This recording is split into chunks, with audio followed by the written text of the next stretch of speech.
আজকে আমার আলোচনার বিষয় আবারও দীর্ঘ সময় সহবাস করা যাবে ৩টি হোমিওপ্যাথি ওষুধ সেবন করলে। দেশের এবং প্রবাসের ভাই বোনদের প্রতি সালাম। যৌন অক্ষমতার রোগীদের কমন একটা অভিযোগ যে তারা সহবাসে সময় পাচ্ছে না, অর্থাৎ দ্রুত বীর্যপাত হয়ে যায়। বিশেষ করে পুরুষ তাদের অভিযোগটা বেশি থাকে। তাদের ওয়াইফদের অর্থাৎ স্ত্রীর অভিযোগটা একটাই যে তার হাজব্যান্ড সহবাসে আসলে তার বীর্যপাত হওয়ার আগেই স্বামীর বীর্যপাত হয়ে যায়। দেখা যায় যে সহবাসে লিপ্ত হওয়ার আগেই স্ত্রীর যোনি স্পর্শ করা মাত্রই বীর্যপাত হয়ে যায়। আবার অনেকে 30-40 সেকেন্ডের মধ্যে হয়ে যায়। সাধারণত যাদের 1 মিনিটের ভিতরে বীর্যপাত হয়ে যায় সেটাকে কিন্তু দ্রুত বীর্যপাত বলে। আর 1 মিনিট পরে 3-4 মিনিট তারও বেশি যারা স্বামী স্ত্রী একসঙ্গে বীর্যপাত হয় সেটাকে দ্রুত বীর্যপাতের ভিতরে ধরা হয় না, কারণ উভয়ে সুখ অনুভব করতে পারে। তো এই যে দ্রুত বীর্যপাত হওয়ার পিছনে অনেক কারণ রয়েছে। বিশেষ করে পুরুষের যে হরমোন টেস্টোস্টেরন হরমোন কমে গেলে এই সমস্যাটা বেশি হয়ে থাকে। অনেকের ধারণা যে অতিরিক্ত হস্তমৈথুন করার কারণে এটা হয়ে থাকে। হ্যাঁ, হস্তমৈথুন নর্মালি করার কারণে কিন্তু এই সমস্যা হয় না, কারণ হস্তমৈথুনে ওইভাবে যৌন অক্ষমতার প্রভাব পড়ে না। কিন্তু যখন অতিরিক্ত হস্তমৈথুন হয়ে যায় তখন দ্রুত যৌন অক্ষমতার উপরে প্রভাব পড়ে। যখনই সবকিছু অতিরিক্ত হয়, আর বিছানায় ঘর্ষণ দিয়ে বীর্যপাত, অতিরিক্ত স্বপ্নদোষ, অতিরিক্ত যৌন মিলন ইত্যাদি কারণে কিন্তু যৌন অক্ষমতা আসে এবং দ্রুত বীর্যপাত যৌন অক্ষমতার একটা অংশ। এখন দ্রুত বীর্যপাত হওয়ার পিছনে অনেক কারণ রয়েছে। অনেকে দেখা যায় যে এক্সাইটেড খুব বেশি হয়ে যায়, নিজেকে কন্ট্রোল করতে পারে না। আবার অনেকের ভিতর ভয় একটা কাজ করে, একটু যৌন অক্ষমতা আসলো তারা সেটাকে এমনভাবে নেয়, তার স্ত্রীরা এমনভাবে নেয় বিষয়টাকে যে মনে হয় যে তার হাজবেন্ড কি সে একেবারে খুব বড় ধরনের একটা সমস্যায় পড়ে গেছে, তার সহবাসে যাইতেই পারবে না ইত্যাদি ভাবতে ভাবতে তারা দেখা যায় যে সহবাসে যাবার পূর্বেই যোনি মাত্র স্পর্শ মাত্র বীর্যপাত হয়ে গেছে। এই দুশ্চিন্তা ভাবতে ভাবতে সঞ্চালন মাত্র 30-40 সেকেন্ডের মধ্যে বীর্যপাত হয়ে গেছে। এটা মানসিক একটা সমস্যা। তো এবং দ্রুত বীর্যপাতের কারণে স্বামী স্ত্রীর সম্পর্ক নষ্ট হয়ে যাচ্ছে, স্ত্রী পরকীয়ায় লিপ্ত হয়ে যাচ্ছে, সংসারে অশান্তি সবসময় লেগেই থাকে। সংসারে পারিবারিকভাবে, সামাজিকভাবে, রাষ্ট্রীয়ভাবে বিশাল একটা সমস্যার সৃষ্টি হয় এই দ্রুত বীর্যপাতের কারণে। তো এই সমস্যার সমাধানের জন্য প্রথমে কি করতে হবে, অবশ্যই কারণগুলো নির্ণয় করে সেগুলো থেকে দূরে থাকতে হবে। যেগুলো অতিরিক্ত হয়ে গেছে, অর্থাৎ অতিরিক্ত হস্তমৈথুন, বিছানায় ঘর্ষণ দিয়ে বীর্যপাত, অতিরিক্ত স্বপ্নদোষ, অতিরিক্ত যৌন মিলন, এগুলো থেকে দূরে থাকতে হবে। আবার ডায়াবেটিস, উচ্চ রক্তচাপ, হার্টের সমস্যা থাকে সেগুলো কন্ট্রোলে থাকতে হবে। প্রপারলি ডাক্তারের চিকিৎসাধীন থাকতে হবে।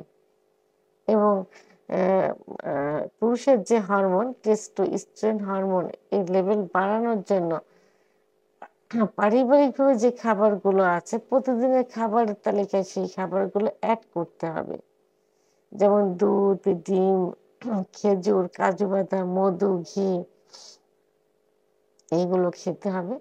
ডায়াবেটিস রোগীরা মধু ওইভাবে খাওয়া যাবে না, তবে 1 চামচ করে 2 বার খেতে পারেন, সকালে এবং রাত্রে 1 চামচ, 2 চামচ, সকালে 1 চামচ, রাত্রে 1 চামচ। মধুতে ন্যাচারাল সুগার থাকে, ডায়াবেটিস ওইভাবে বাড়াবো না যদি এই পরিমাণ খাওয়া যায়।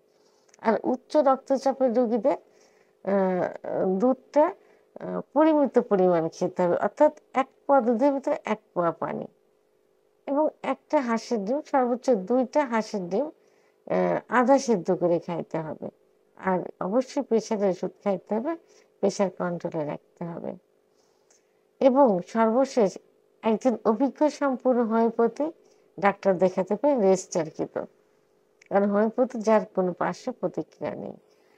তো আজকে আমি মাত্র ৩টা হোমিওপ্যাথি ওষুধের নাম বলবো, যে ৩টা হোমিওপ্যাথি ওষুধ সেবন করলে, এবং সেটা একটু ধৈর্য ধরে খেতে হবে।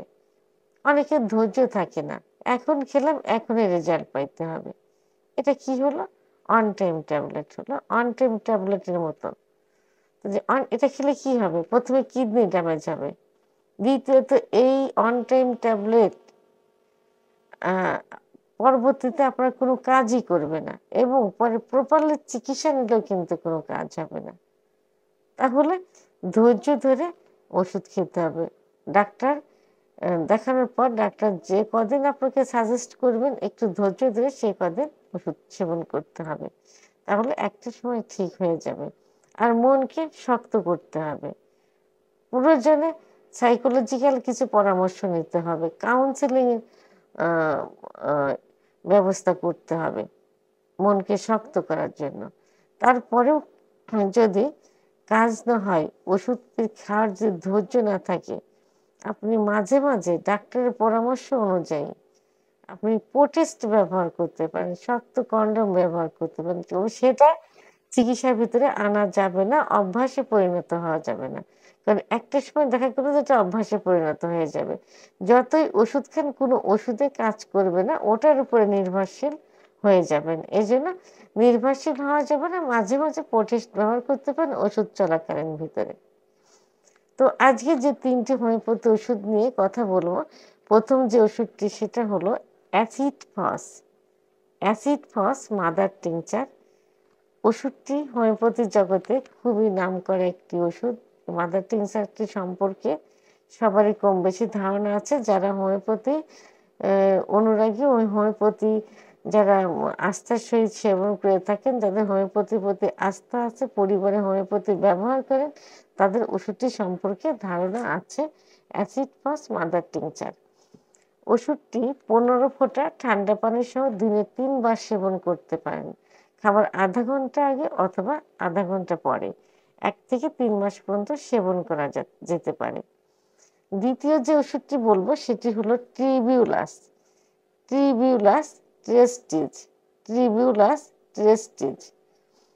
ওষুধটি খুবই পরিচিত একটা নাম। যাদের যৌন অক্ষমতা বেশি, বিশেষ করে যাদের দ্রুত বীর্যপাত হয়ে যায়, তাদের ক্ষেত্রে খুবই ভালো কাজ করে থাকে। ওষুধটি নিয়মিত সেবন করলে দ্রুত বীর্যপাত থেকে বেরিয়ে আসা সম্ভব হবে।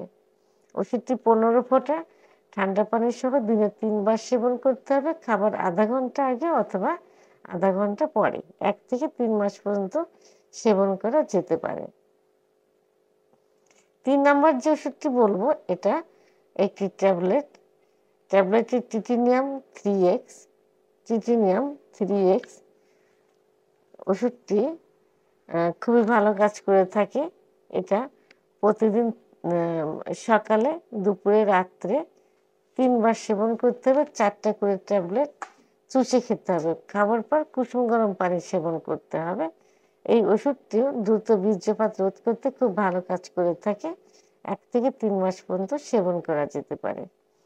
আমি যে ওষুধ 3টে নাম বললাম, অবশ্যই জার্মানি ওষুধ ব্যবহার করবেন, বিশ্বস্ত জায়গার থেকে নেবেন। যে ডাক্তার থেকে চিকিৎসা নিচ্ছেন, প্রয়োজনে সেই ডাক্তার থেকে ওষুধ নেবেন। কারণ ডাক্তার নিজের ক্যারিয়ার বজায় রাখতে চাইলে অবশ্যই সে ভালো ওষুধ দিবেন, সর্বোচ্চ ভালো ওষুধ দেওয়ার চেষ্টা করবেন।